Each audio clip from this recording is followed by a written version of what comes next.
Habari gani Mwanakyeo TV, kama ni mara yako ya kwanza, tafadhali subscribe na tano notification. Karibu katika ulimwengu wa siasa. Jina langu ni Dwakyo TV.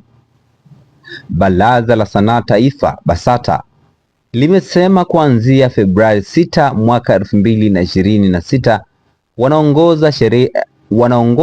wanaongoza sherehe, burudani na matukio yani MC pamoja na manju muziki yani DJs wote wasio na vibali halali vya BASATA hawaruhusiwi kujishughulisha na kazi hizo hapa nchini.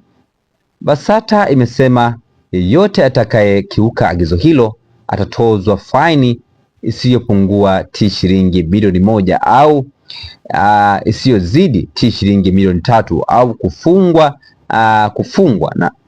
kujihusisha na kazi za sanaa kwa kipindi kisichopungua miezi 6 au kufungwa maisha.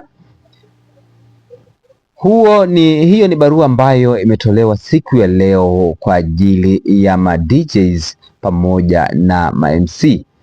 BASATA wanasema kwamba ma DJ pamoja na ma MC inabidi waende wakajisajili katika Baraza la Sanaa Taifa pale BASATA kwa ajili ya kupata vibali katika kuendesha shughuli za ushereheshaji pamoja na shughuli za kibinadamu za burudani, ambao ni ma DJs ambao wanaitwa manju muziki kwa jina la Kiswahili.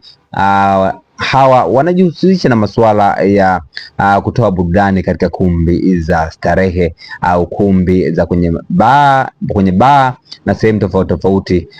Hawa ma DJs wanatoa burudani, wameaswa siku ya leo waweze kwenda BASATA kwa ajili ya kuchukua vibali kwa ajili ya kufanya kazi hiyo au DJ pamoja na MC wakiwa ndani ya sheria ambazo zinakuwa zinawaongoza. Una maoni gani kwa hii barua ambayo BASATA wameachia siku ya leo? Tafadhali shusha maoni yako katika sehemu ya comment section. Jina langu Dwakyo TV. Tutane wakati ujao katika masuala ya kisiasa. Bye bye.